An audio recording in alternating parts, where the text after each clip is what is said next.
it takes them off initially. A lot of them, oh, why you don't just give me the grade? Yeah, baby, because it's an F.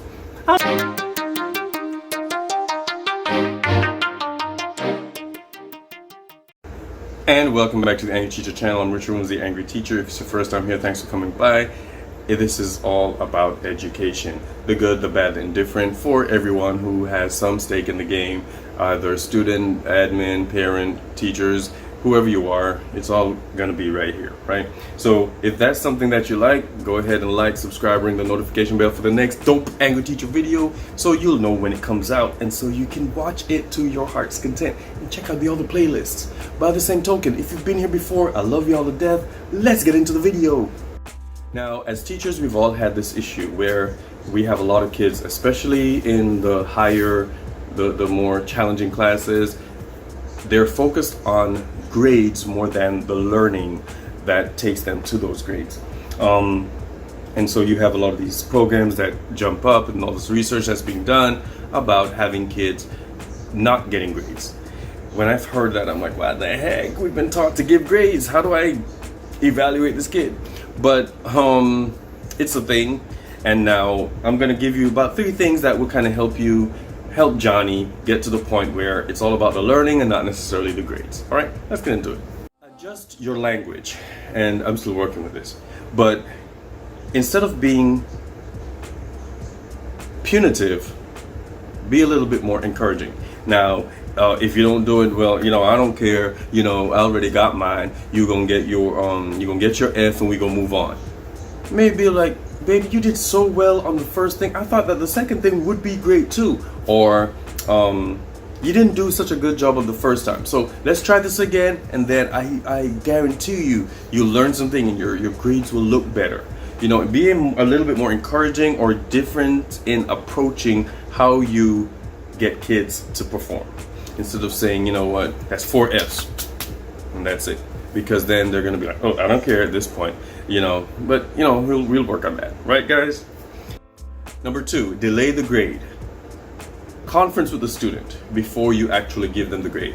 Come here, Johnny, we talked about this. You did this, you did that, but I told you to do this and that and those. You only did these 2. So go ahead and fix it, and we'll work on the grade later.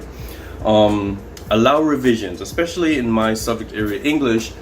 It's a given. You have to revise. So you'll write it once, you write it twice, and you feel good about it, and then, hey, you missed this, you didn't do this, you should have changed this, move this here, fix it.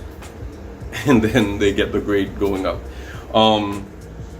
Allow more time. Now, some of us already, it's given when we have students with exceptionalities, we give them extra time. But give it to most students. You know what, guys? I'm in a good mood today. I am going to make sure that, everybody gets a good grade on this assignment. So here's what we're going to do.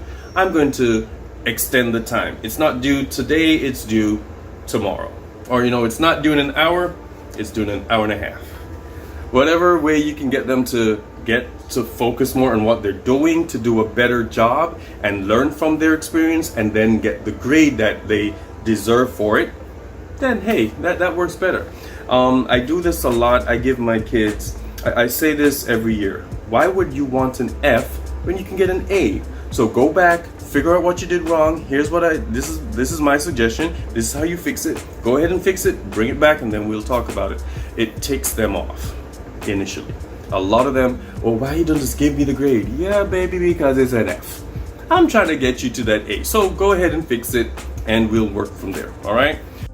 And the last one, to help Johnny think about his learning versus just his grades, are allow self-grading. Yeah, I said it, self-grading. Give them rubrics. Now, a lot of times, most of the things, when I have a rubric, I give them the rubric. This is how I'm going to grade you. You make sure that your presentation has all these things. Make sure your paper has all these things. Make sure your project has all these things, because it's the same thing I'm looking for. It's worded differently. This is your baby version, but it's the same thing I'm looking for. So if you've handled all of this, then when I see it, it'll be cake, okay? So that's one way of doing the self-grading. Peer editing. Change before it gets to you, where you put slap that final grade on that. assignment, have them check each other's grade, listen to each other's conversations, ask each other questions, interview them about the assignment. Because by the time it gets to me, it's understood that we've covered this with 3 other people before. So if all 3 of y'all miss something, then it's all on all of y'all. We have to revisit that lesson. With that said, by the time it gets to me, I'm good. That's an A. So these are things that you can do to get Johnny to focus on his learning, not just the grade that he gets from an assignment. Reflection opportunities, that's big with me. At the end of most projects, at the end of most assignments, we have a come to Jesus moment where we just say, how did you feel? What did you do? What could you have done? Did you think about this? Or they have to write it down. Reflect on what we just did. Does it make sense? Can you do it again? Can you do it better next time? These are all things that will help them think about the learning, not the grade.